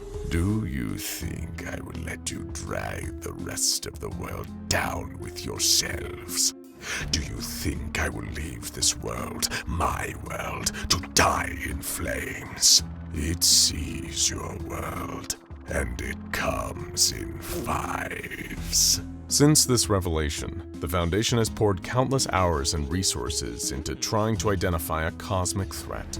For well over a decade, many of the smartest scientists the world has to offer have looked to the night sky, scanning for this impossible color, this shroud of madness, but to no avail. Some within the Foundation believe the serpent is lying, trying to make up an excuse to justify its genocide, but information from SCP-4568-1 seems to confirm everyone's worst fears. Your minds burn bright, Foundation. All of humanity shines from this rock, like a candle in a dark room. It sees you. An idea exists only because something thought of it. Have you ever considered how such terrible concepts could have been given form? What kind of atrocious mind could even think about it? Humans cannot conceive the colorless green. What if you are playing into this creature's hands? There appears to be an underlying implication that ideas are the source of power somehow. This colorless green, this unimaginable cosmic threat, seems to be a monstrous idea incarnate. But whose idea? Humanity's? There is a deep lore that the two serpents discuss with one another, one that makes little sense even to this day to the Foundation. They talk of gods and goddesses, deities of flesh, of steel and gears, and of the fives. Quite what these creatures are, if they are even creatures at all, is a mystery to the Foundation. Researchers have not discovered a way of communicating back with the two serpents directly. Attempts to mimic their language or transmit signals asking questions to them have largely been ignored. Instead, they address humanity and the Foundation as a whole, seeming to take the view of the human race as being a collective hive mind, one that they are evidently able to tap into. The pair seem uninterested in informing us as to exactly what this threat is, or explaining who the gods and goddesses are. Perhaps they assume we know these things already, or more likely, they believe that our consciousness is not yet capable of perceiving the scale and depth of the concepts that they are debating. What is clear, however, is their shared understanding that if humanity were to be eliminated, the candle was to be blown out, this cosmic threat would pass by. The pair have names. Trenten is the land serpent, while remaining dormant much of the time in an enormous cave system beneath the Andes Mountains. This serpent seems keen to help the Foundation in some way. Kai Kai, the sea serpent, is intent on sacrificing the human race for a greater good, one far beyond our understanding. Speaking to the Foundation in the Andes Mountains, Trenten gave a short speech that served both as encouragement and a terrible warning of the darkness to come. It is something I like about you, Foundation, about mankind. While it is easy to just take the simplest path, to just give up, there will always be some among you who refuse this path, who do the right thing. Maybe not all of you are this strong, but I can see it in your methods, those so-called containment procedures. There will always be someone who stands up against the dark, even if it takes 1,000 million years to emerge victorious. Maybe you can stop the fifth. After all, ideas can be killed with better ideas, even if it takes 1,000 million years. Despite the fact that it covers the majority of our planet's surface, we know remarkably little about the oceans. While we know how to navigate them and how to send boats from one continent to another, the surface of the water is usually a calm, safe place where all you expect to encounter are other humans and the occasional storm.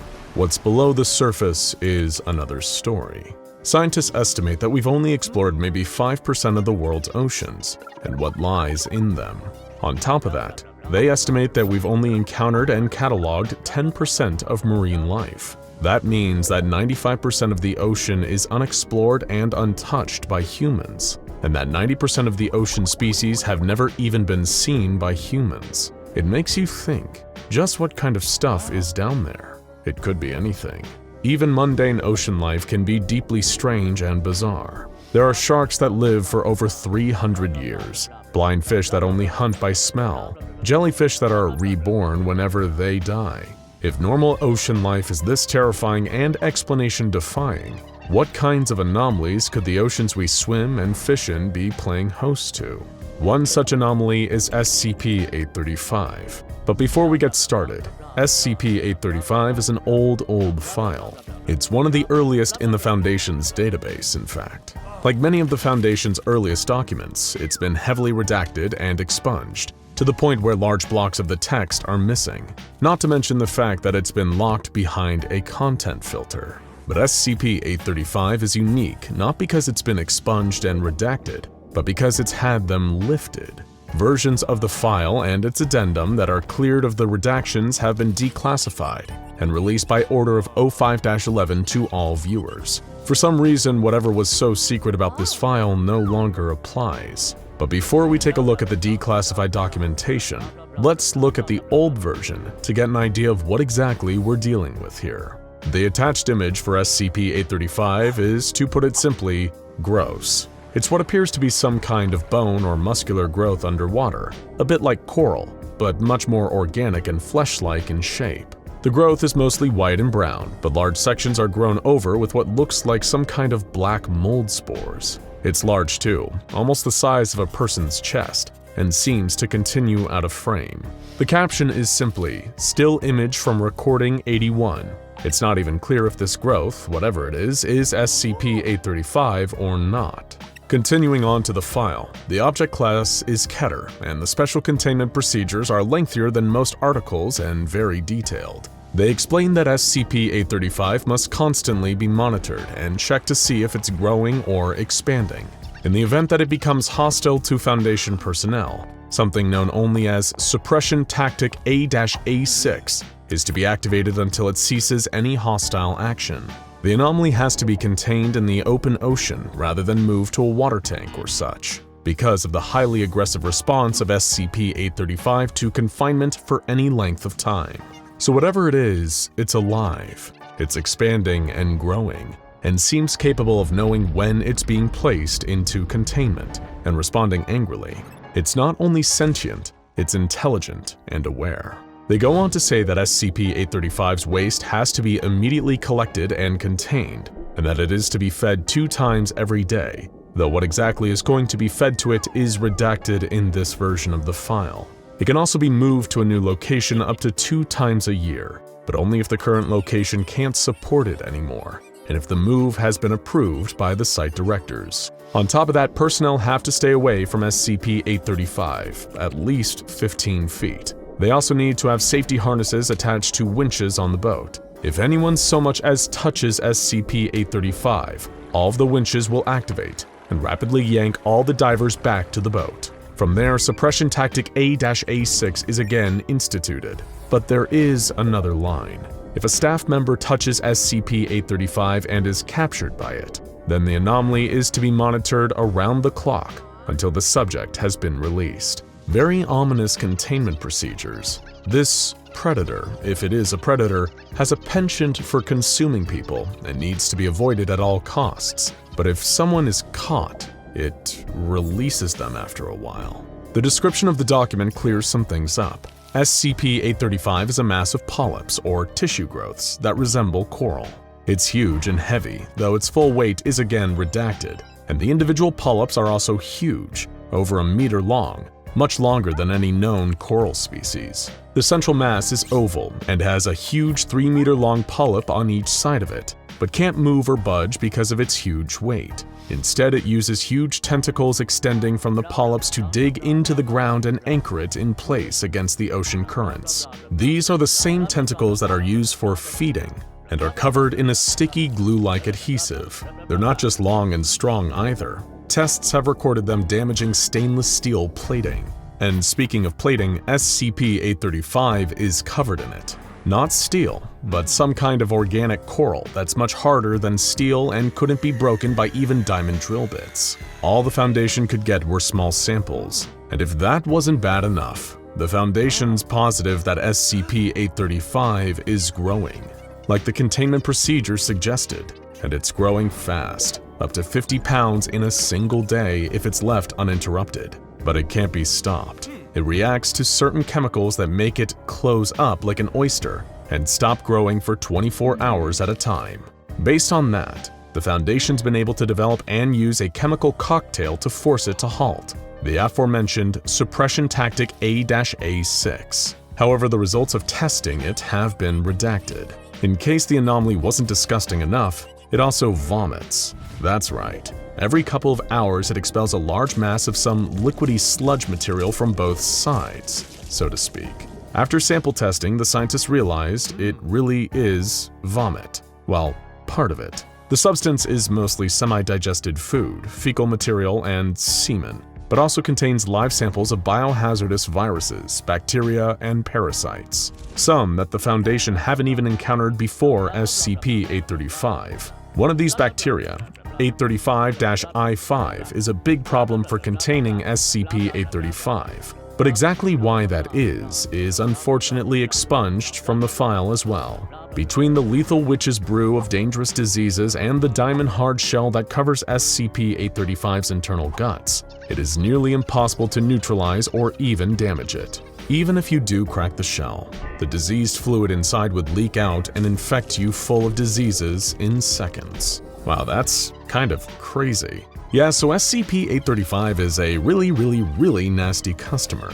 I mean, just by looks alone, it's easy to tell 835 is probably nothing to mess with. But a simple visual of the thing in your line of sight does no justice in showing how actually dangerous and disgusting it really is. If you try to break it, you get your immune system overrun by a cocktail of diseases, if it doesn't manage to eat you first. The document has one addendum, an after-action report by a member of Mobile Task Force Zeta-9, the notorious Mole Rats. The Mole Rats are one of the Foundation's most elite teams of Special Operation Troops. Like all MTFs, they have a very specific specialization, one thing they do better than anyone else in the world. For Zeta-9, it's cramped spaces. The task force is highly trained in exploring dangerous, constricted areas. especially those that lie underground. From subterranean caves to endless staircases and basement labyrinths, the mole rats are the best of the best at getting in and getting out. The Mobile Task Force Zeta-9 had been performing an investigation on SCP-835,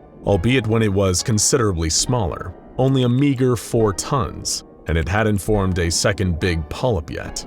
Just like usual, 4 members of the mole rats were chosen to begin the investigation, equipped with underwater isolation suits to ward off any biological threats. Lieutenant C, Sergeants L and M, and Corporal H, a rookie team member who was training with them and was ordered to only observe. They took a small underwater drone with them, one that would come in very handy. At first, SCP-835 didn't act hostile or aggressive towards the members of the team. In fact, it even allowed members to swim up to it and touch it without reacting. They couldn't even tell if it was alive or not, so they sent the drone to approach the huge polyp on the north side, while they went around to the small entrance on the other side of the rock. Corporal H was told to remain there and make sure that the power cable to the drone didn't break off or snap. Everything seemed calm. Suddenly, the drone's claw arm jerked back, having gotten stuck in something, and began thrashing around. Not wanting to wake the creature, Corporal H moved forward and tried to free the claw, but then he became trapped too. The other members of the team heard him on the radio, screaming for them to come and help him, and that he'd been grabbed by some horrible tentacle thing that was dragging him towards the polyp that had opened up into a mouth. The incident left Lieutenant C a bit ruffled afterward. Jesus Christ, I can't do this, he was just a kid! It was his first mission, I should have kept my eye on him! After a moment, she composes herself and begins to explain what happened. The anomaly grabbed Corporal H, having fooled the rest of us. What we thought was the entrance to just some cave, while the polyp on the north side was the real entrance into SCP-835. The tentacles came out of its smaller polyps, grabbed Corporal H, and began dragging him in, while he thrashed around and screamed. The boat tried to pull in the winch, but from all the activity, the line snapped in two. Corporal H was pulled inside SCP-835 and eaten. The lieutenant explains that she swam over and hooked herself to his outstretched hand when the boat began winching her up.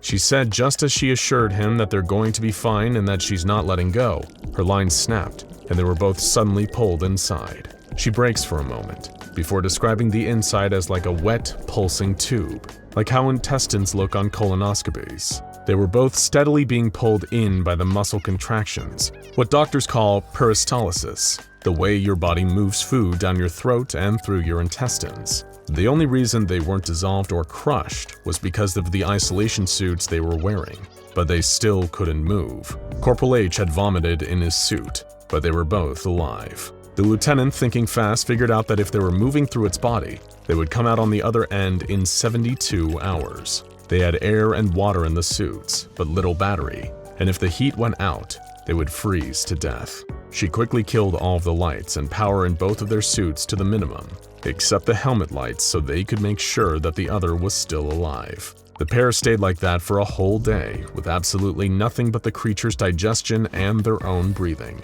After a while, the corporal's face was visible. He looked tired and scared. She said that 13 hours in, the kid started talking and babbling. She calmed him down and they both slept for a bit, but were rudely awoken by falling into the stomach of the creature. They both fell out into a small chamber filled with liquid, and barely a moment later, their suits began to melt in the stomach acid. She yelled and they both ran for a hole in the wall, SCP-835's sphincter. At this point, it was very clear that they made it into the intestine, and it was worse than the stomach. I'm sure you can imagine how horrifying it must have been to be in the mix of this creature's fecal waste. Disgusted and vomiting, the corporal and lieutenant picked each other up, knowing that they were making strides of this terrible ordeal. But they reached a dead stop.